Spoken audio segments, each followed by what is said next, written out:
Today I'm going to be reviewing this ZealSound Professional Studio microphone. It's plug and play, reduces noise.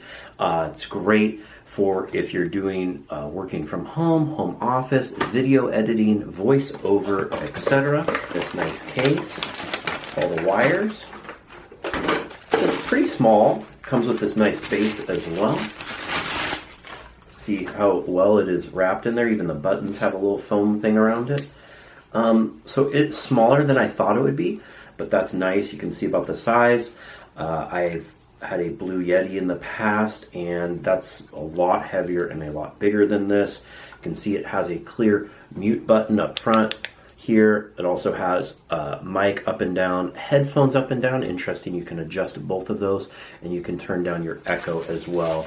It has on the bottom USB-C and a headphone jack input.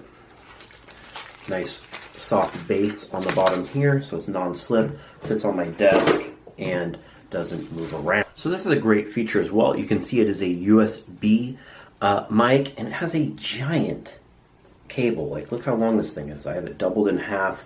It's at least probably 5 to 6 feet long, so plenty of space to move around and have it away from your device. But it also comes with this USB-C adapter and this iPhone adapter, so this is going to be a great use for me if I'm making stuff like on TikTok or other content. I can use this mic instead of my phone mic, which will improve the quality as well and up your video. The mic works really well for not picking up all the ambient noise, just your voice, just what is directly talking into it, not all of that other noise like your home computer, laptop, or camera does.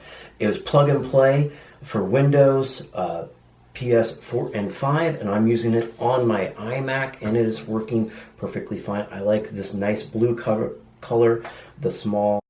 And here I am using the mic. You can tell the difference in the audio quality versus just using the audio off my computer. It's very easy to use. It has a mute button to turn it on and off, and I like that the mute button will show blue or red. If it's off, it's very easy to signal how to use it, because I've had that problem before with other mics where it's just like a dot and you don't see it, but blue or red is easy. And I hope this video helps you with your buying decision.